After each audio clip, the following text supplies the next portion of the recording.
Alrighty, the wife and I have completed our road trip around Nevada, Arizona, California, and we have had almost a week, 6 days I think, with this car. So it's a semi-long-term road test. Well, pretty far, 2,600 kilometers we traveled with this car, so we can have a good idea of what this car is all about. And for the most part, it's actually pretty positive. As a car guy myself, I've noticed a couple interesting things regarding this car. Now, the Challenger, we had it parked beside a, I don't know, maybe 2010 Volkswagen Jetta the other day, and just the size of this car in comparison to another mid-size car, it is friggin' crazy, the size difference, right? So this vehicle in particular is a 2023 Dodge Challenger base model. It's got the 3.6 liter V6 engine. We came down from Canada to basically road trip Route 66, Grand Canyon, all that jazz. She's a little bit dirty because, as I said, she's done, you know, 2,600 kilometers, whatever that is, 1,800 miles.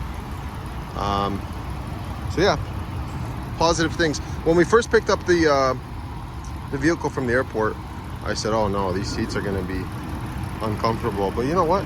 After maxing out the lumbar support to the position where it's protruding out of the seat as much as it goes, I'm happy to report that as somebody who does have back problems, and I actually have to go to a chiropractor and rheumatoid arthritis specialist, that my back did not hurt even once in this car.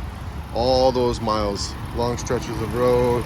Yeah, I did a couple adjustments in the backrest and stuff. The seats are on the sportier side, which I'm surprised because it's a base model. But at the end of the day, it's still a Challenger. It's still supposed to be an American sports car, I guess. So yeah, the positive things that I've noticed, and again, you get in, it's a new car, smell, it's really pleasant, and you know, all the suspension's new. I think the car only has like 22,000 miles on it, or something around that number, so it's pretty low. It's a fairly new car. Of course, there's an ambulance. So anyway, let's pause for a second.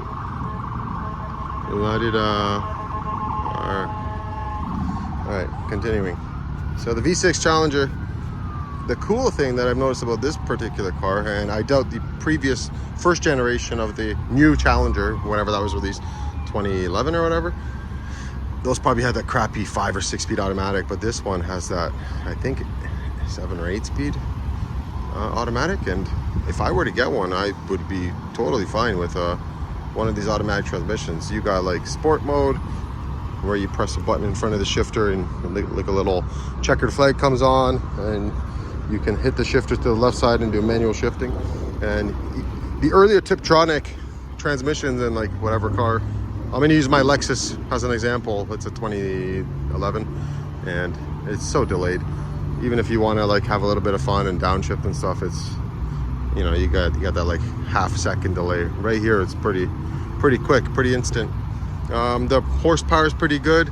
Again, it's a little bit on the lackluster side because we have been driving in between 37 to 44 degrees Celsius heat. So I know very well that affects performance big time. And the air conditioning has been on non-stop, so it's not like we could do any acceleration pulls with the AC off. You know, we got 2 passengers in the car and a trunk full of luggage. But overall, the transmission's nice. The sport seats were actually rather comfortable. The engine has good power. There's a little race timer on the gauge cluster in between the speedometer and the oh my god, I'm so tired I can't hear anything. In between the speedometer and the rev counter, the tach, oh my god. And previously, I don't think it was myself, but previously the record 0 to 60 or 0 to 100 kilometers an hour for this car was 6.6, which is pretty respectable considering it's a base model engine, right? So the engine performed flawlessly. It's right there, 3.6 liter. And another big plus with this car, and I know it's a large car, I don't think it's the most aerodynamic car, because at the end of the day you're driving a big brick and you got this big scoop right here that just traps wind.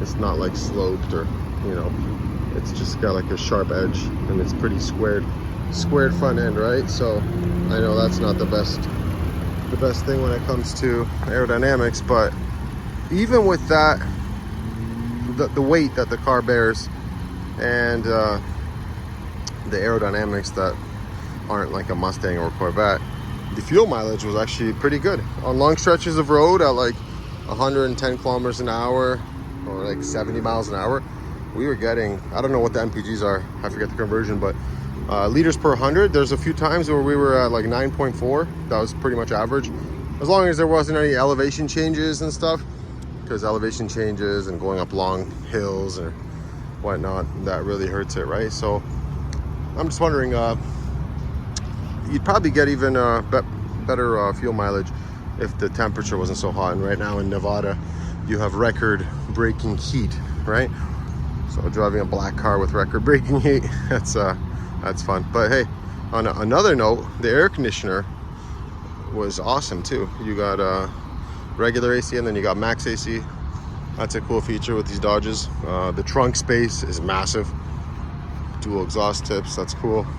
And the car just looks really nice. At night with the taillights on, you got these like cool LED ovals. The first generation new Challenger had like that one light bar in the back, which looks cool too, but I think this looks a lot sharper, especially with the recessed headlights. On another note, the handling of the car was actually cool too. Coming from a Mazda Miata driver, the handling and the way the car rode and felt. We drove on Mulholland Parkway, or Mulholland Road. It's that really windy mountain road in California, and the car was holding the road really well. The car took bumps really well. You got good ground clearance on the sides. The front lip is a little bit low, but we had one incident where there was like a little ramp where you see right there we caught a little bit of sand, and not a big deal. But overall, the car's been excellent. The handling's great. You got these low profile 20-inch tires. Let's close this up right now. The 2023, at least compared to the new models. The previous Challenger had the two hood scoops here. This one's got this big bulge in the hood with the scoop in the middle. I don't know if it's functional or not, but yeah, overall, very happy with the car. I even said to my wife, you know, I'm at that age now where getting out of a tiny Miata without air conditioning, which would not be a viable option, especially in this state. But right now, if I were to drive this, I think I'd be completely happy. I no longer participate in track days, and I'm not a drag racer. This is more than enough power to get out of its own way.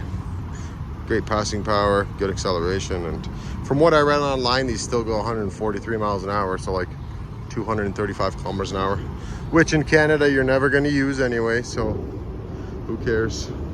The penalties are far too severe. So yeah, overall, I'm going to rate this car, I don't know, 9 out of 10. Very happy with the car. I've driven a lot of cars that in my time, and we've been very happy with the car. If you're a couple without children, or even if you got small little kids, but if it's just the two of you, then I would consider this. And I have driven a new Mustang, also a base model with a 2.3 liter EcoBoost. That one had really comfortable seats, probably a little bit more comfortable than this, but this car is just really nice. It's got a really nice presence on the road, and I think it looks really sharp, especially in the black. I think the black is one of the sharpest colors. I don't mind the red either, but black is really sharp. So yeah, overall, pretty good car. We were happy with it. I don't know what the symbol means. I don't know if it's got, you know, all-wheel drive and some settings menu. I don't know. We didn't play around with any of that stuff. But yeah, it's been a great road trip car. And if I were to pick this thing for anything, road trip for two, perfect car. You know, you got good handling for the windy roads, you got good MPGs, and you're doing it in style. All right, guys, thanks for watching my quick little rundown of the 2023 Dodge Challenger 3.6 V6 base model. All right, have a nice day.